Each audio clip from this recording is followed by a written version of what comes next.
I am Daniel Lucas, and welcome to Book 101 Review. Book 101 is all about the books that I read for the last 40 years. And today I have my special guest. He is a global inclusion and cross-cultural unity, a TEDx speaker, corporate trainer, filmmaker, and educator, shaping change across everyday border. No other than Mr. Jad-Evangelo Nasser. Welcome to Book 101, Mr. Jad, and can you please introduce more about yourself? Appreciate it. Thank you. Yes, so my name is Jad-Evangelo Nasser, and I'm a global inclusion and cross-cultural specialist, TEDx speaker, filmmaker, educator, and professor. I was born and raised in Lebanon with a Palestinian father, Lebanese mother, and later in life, discovering that we have Haitian heritage in our family. And funny story, after working and living in Lebanon and working for Dubai and Saudi Arabia, I moved to New York and got adopted by a Puerto Rican mother. And I can share about that a little bit later on. But I produced my film Once Upon a Color in New York that is now on Prime Video that talks about global culture.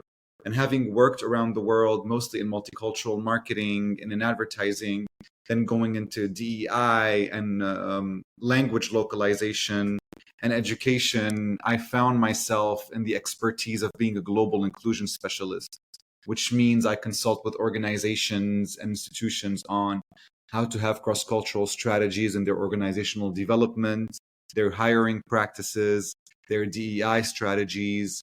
I design curriculums and lesson plans with the universities where I teach on cross-cultural communication.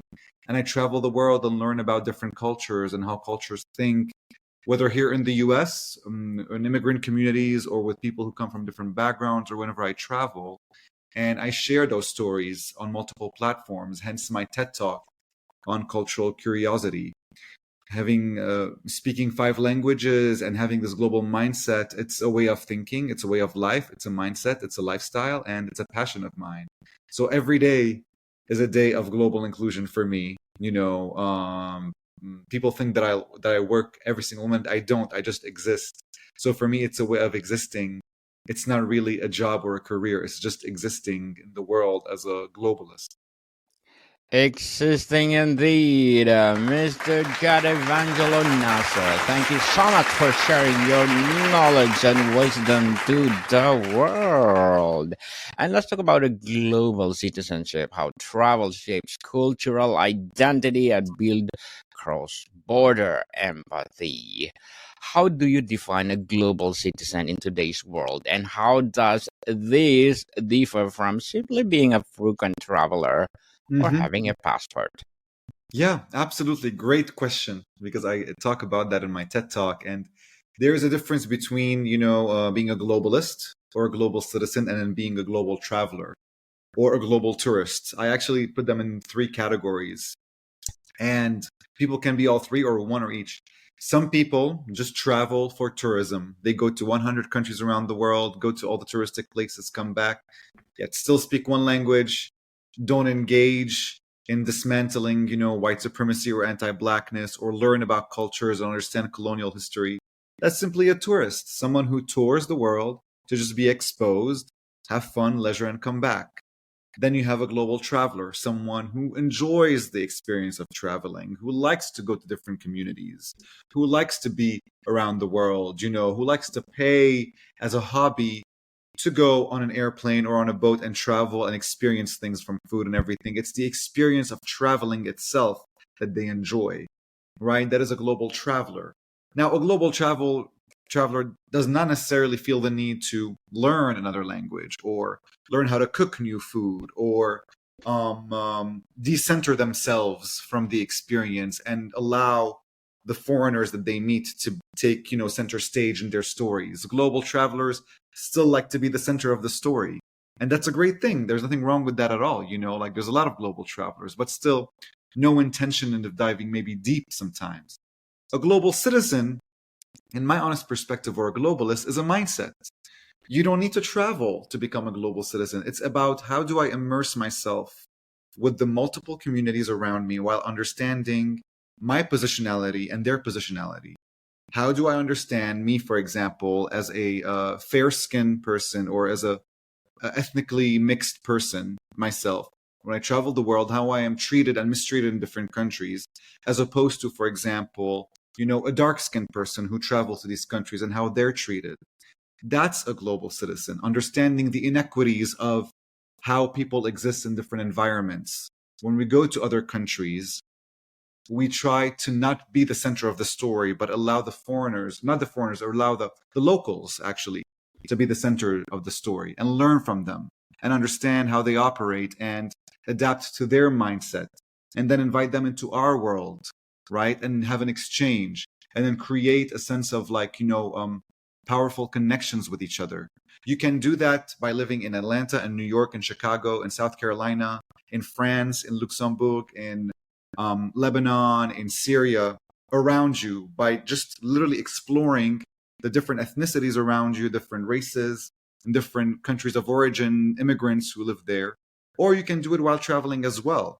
It doesn't require money. It doesn't require a passport. It simply requires you to have an open mind and learn about new things and start changing things about you, changing your language, your way of behavior, or adding a new language, or learning about a different colonial history, right? Or learning about different inequities that are happening around you and engaging with those conversations with other people. So that's what makes a global citizen.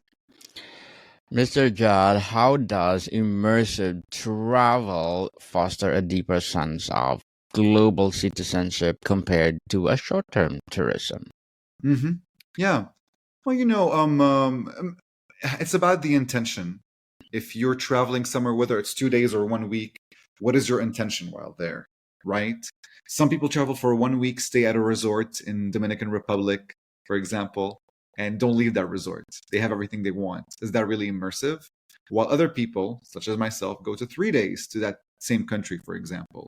But while in that country, literally diving deep, staying at an Airbnb somewhere more local, talking to the people, attempting to speak the same language, observing behaviors, observing how humor is connective between me and the locals, for example, learning about the immigrant communities in that country. For example, when I was in the Dominican Republic, I was very intentional about going to Haitian restaurants. I was very intentional about meeting other Haitian individuals who were there and asking them about their experience living in DR, given the conflict and history between Dominican Republic and Haiti, right? And the mistreatment of Haitians in Dominican Republic. And that was part of my journey in just like 3 days. And I've learned so much, and that made me appreciate the country and the people in the country even more, as opposed to someone who maybe goes for 1 week and stays at a hotel all the time, right? So that's what makes a very, very immersive experience, is the intention and the action after it. Very well said, Mr. Jad. Very well said and beautifully articulated. How does meaningful travel force us to confront our unconscious cultural biases or ethnocentrism? Can you give an example? Yes, absolutely. Your world will be open and you will start realizing more about your privilege, actually. I think that has a lot to do, maybe this question with how do you realize our own privilege? Like when we travel around the world, you realize like, wow, like I have the ability to come and travel here, but some people here are not as privileged as I am. And makes me realize like, wow, like I um, have more advantages in this world than some people. And it makes me realize I have to decenter myself and understand that people have different lived experiences, right? So it's more of a self-reflection on ourselves and realizing that this is not just about learning about other people. This is also about learning about ourselves and our advantages and realizing that we have to be aware of these things. And sometimes we don't do that self-reflection, because when we are aware of our advantages and our privileges, we'll be aware of our biases. And then we start changing certain things. And then, for example, when I come back to the United States, my language changes. Certain words I start using, for example, or certain behaviors I stop doing because Traveling allowed me to do that. So how do we treat the people within our own communities better after we go travel? That's very necessary, right? Especially when it comes to like concrete examples such as like anti-blackness and colorism, for example, a big thing. I always discuss colorism and anti-blackness in today's world because it's such a worldwide phenomenon. And to all the countries I've traveled, I've witnessed different levels of anti-blackness and colorism, right? So when I come back to the US, I have a much more strategic approach in my social navigation while understanding these things, right? And I address them in my community, knowing that people in my community sometimes, in my community, I mean like everybody, not just, people who are from my background. Like I have a very diverse community, but how do we address anti-blackness and colorism, from a foreign perspective and help people understand and have new thinking regarding that? Mr. Jad, where do you draw the line? How can travelers deeply engage with and learn from other cultures respectfully without appropriation? Yes, that's a really good question. By decentering yourself and realizing that you don't have to be the one who's needs to be satisfied in that moment, right? Like when we Yes. come to travel, and I discussed this in my TED talk, especially when I go when I went to Trinidad and I shared my experience with my taxi driver Baron, and this particular clip received like almost 1 million views on my Instagram reel when we talk about how Baron was the star of my trip. Like I was sitting there just listening to his stories and enjoying the way he talks and addresses everything, and I felt like and I celebrated him in that moment. Not that he needed it, and I realized to myself, like he told me, like you're as Trinidadian as I am, right? And I'm like, that is so. I mean, I'm not Trinidadian, but to hear it from a local, Yes. saying that like I am Trinidadian is something that means a lot. But then realizing like, but it's all about you. This is not about me. You're giving me a compliment, but you are like I was telling him like, no, you are like my Lebanese uncle. Like this is what you are, So we kind of like celebrated each other, but it was more of like me as a traveler, as a foreigner in this land. I was uplifting the local or the native of this land and applauding him and just listening to him and putting him on a pedestal because it's not, I want him to have a good time. Not that he needs to, and even though I'm paying him to take me around, but it was this intentional pleasure of like, I would like to see the joy of the local. Whatever the local makes them happy, I would like to see that, right? And that'll make me happy.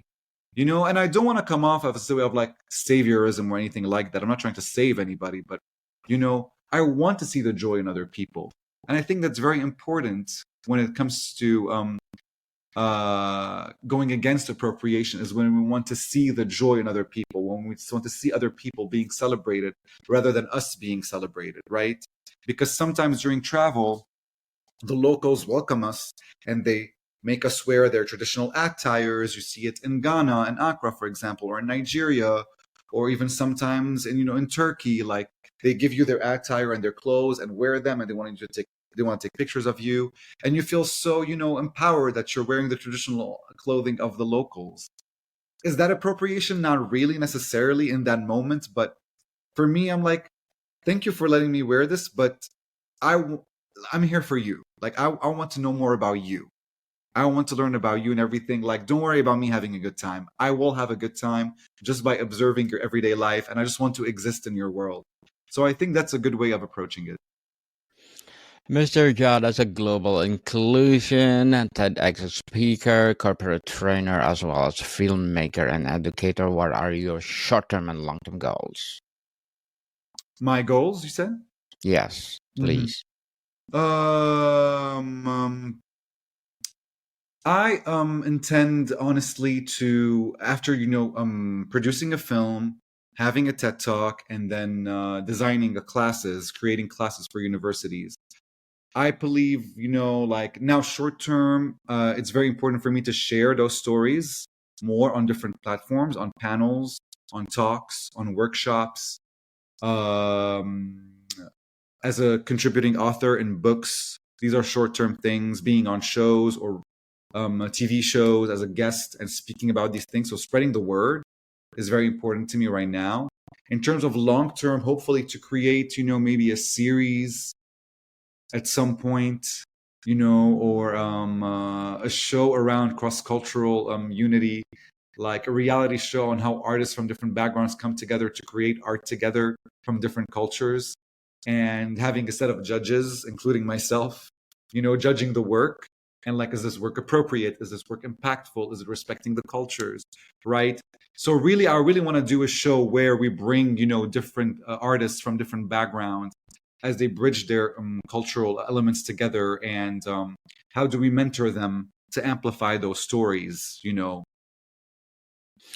Good luck to your goals, Mr. Jad, and looking forward for more success. And what will be your piece of advice for those people out there want to be like you?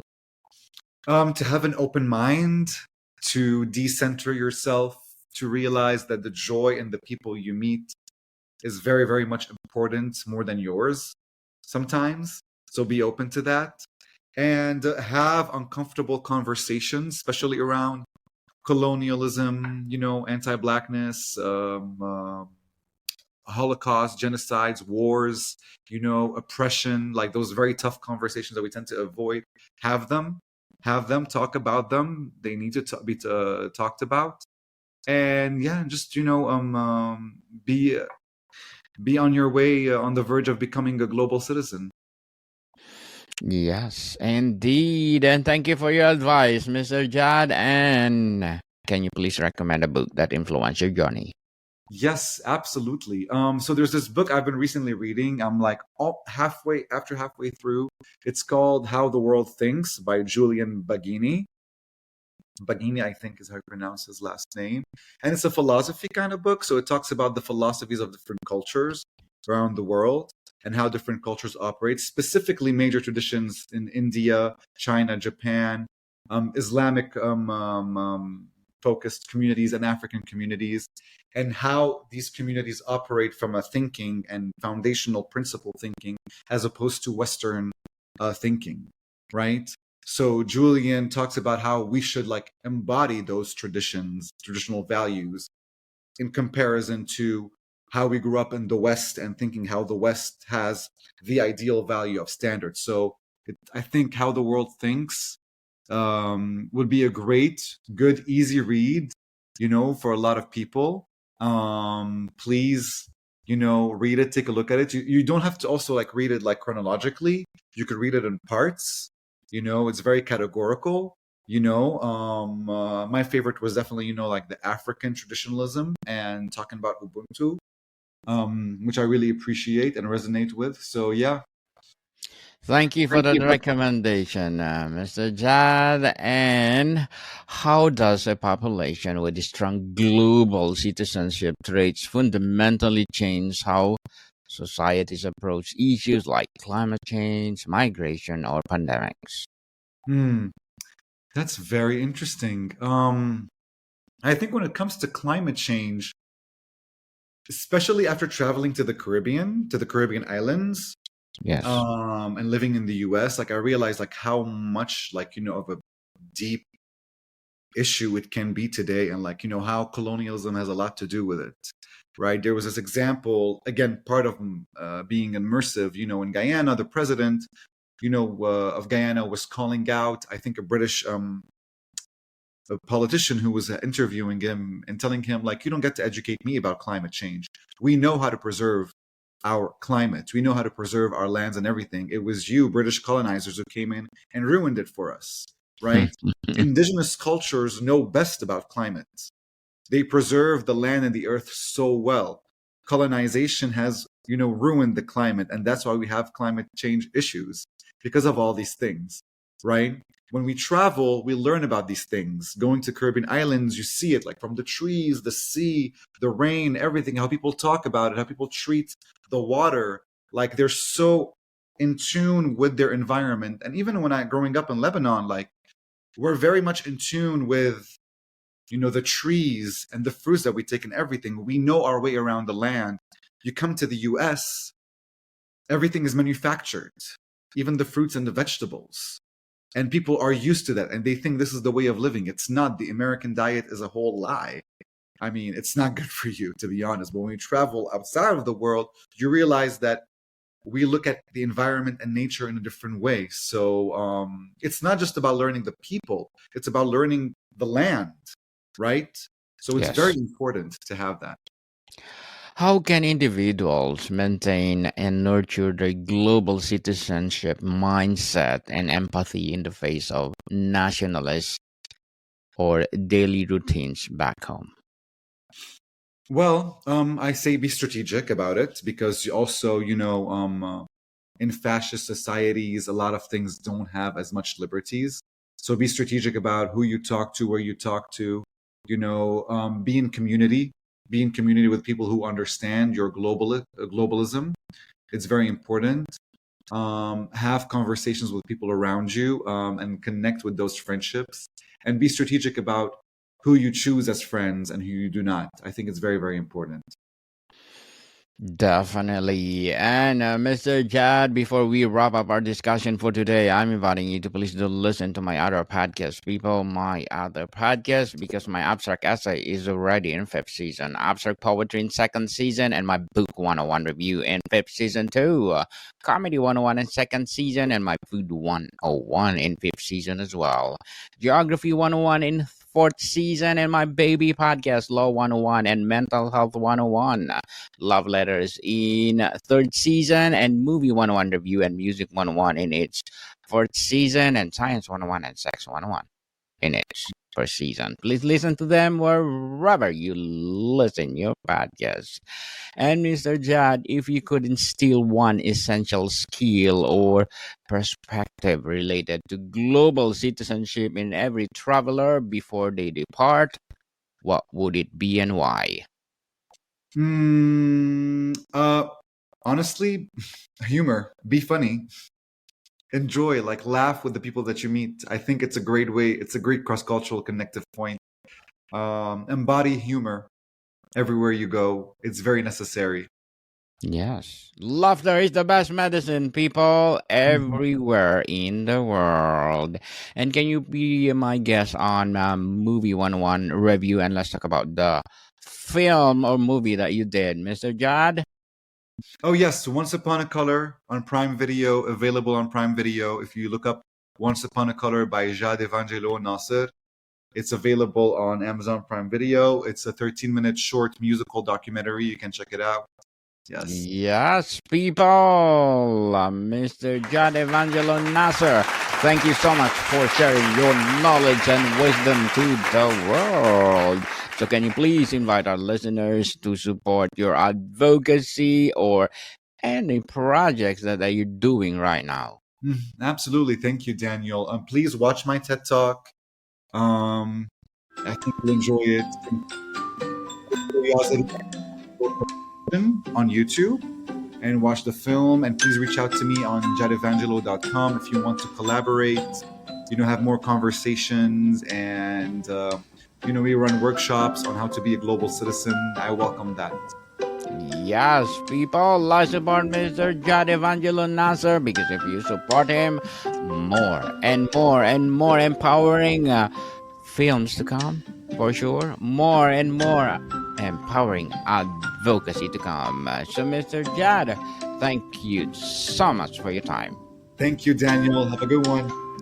More to come, people. See you soon.